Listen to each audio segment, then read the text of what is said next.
This Texas story comes from Kyle Jones as he talks about his experience living in Central Texas. I'm sitting here with my friend Kyle Jones, who I've known for many, many years, and we've worked together for a long, long time.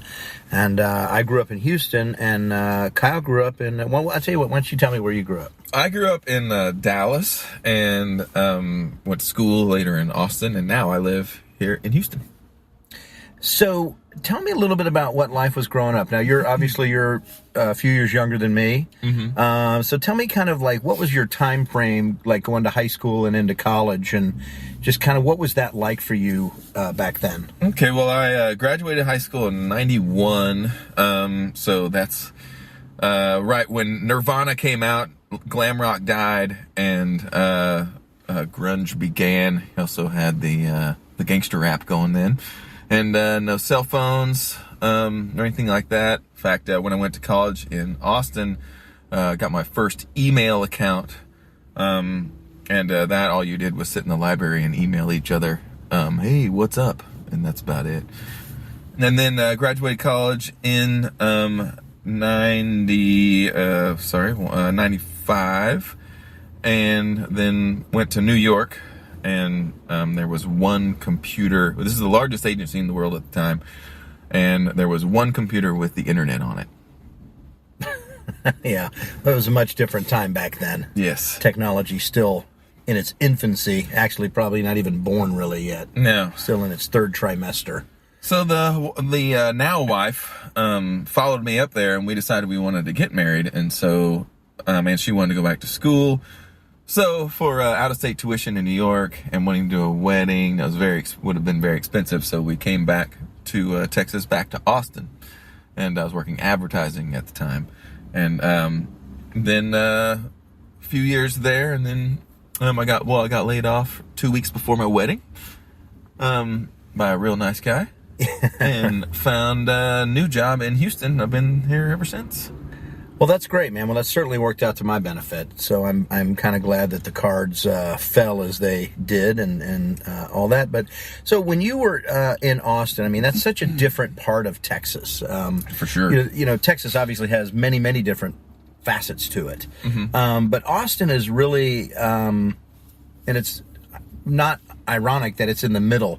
And it's almost like that's sort of the hub. That's where the really hip people are, the really cool people are. So tell me a little bit about when you were there, I guess, either in college or when you were working. Like, anything happened to you that was rather interesting and unique? Well, I went to school at University of Texas, of course, in Austin. And there we did a lot of getting outside and traveling around and doing things from Hamilton Pool, Barton Springs, and all those. And we kind of made it a point to, hey, whenever we have a chance, let's get out and see Texas.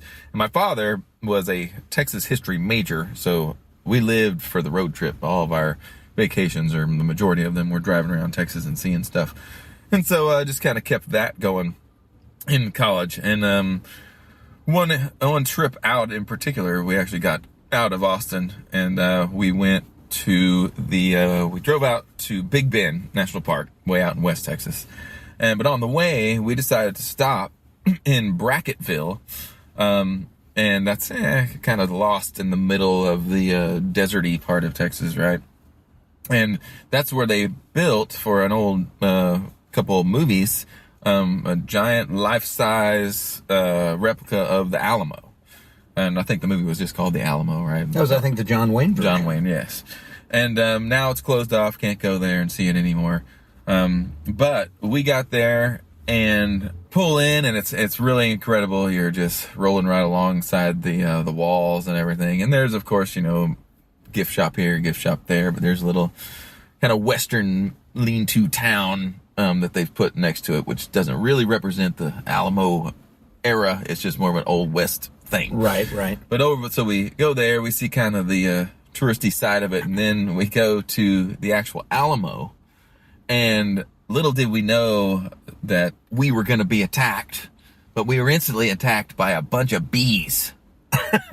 Mexican killer bees. Mexican killer bees were everywhere. They were hanging from the classic, the part that the church part of it that's still standing in San Antonio, we were walking up to that, and here they came, just flying out of the openings and chased us off. Really? Yes.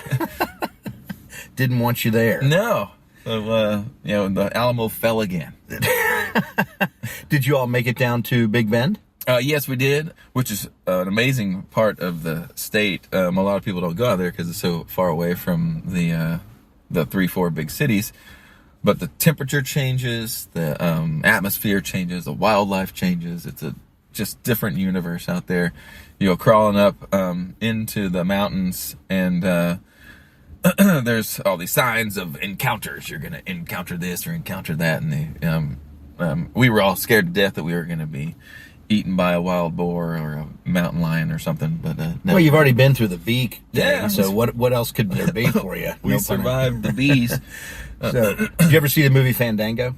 I have not seen Fandango. It's a Kevin Costner movie, but it's about... That's probably why. It's you. I'm sorry, Kevin. That's not fair.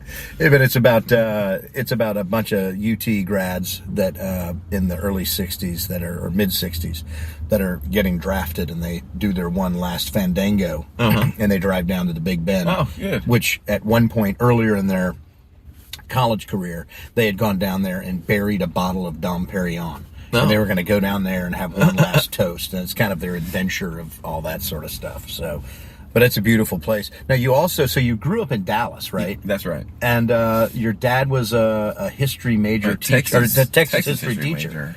A major. And he went to Texas Lutheran College. In Seguin? In Seguin, which they've since changed their name to Texas Lutheran University, I believe. But in Seguin, and so I didn't know there was a Texas history major. I didn't know that was possible, but he is one, and I'm very thankful for it because I've gotten to travel all over the place in Texas and seen a lot of really cool historical angles and heard a lot of the stories. Any road trips that stick out to you with your dad that?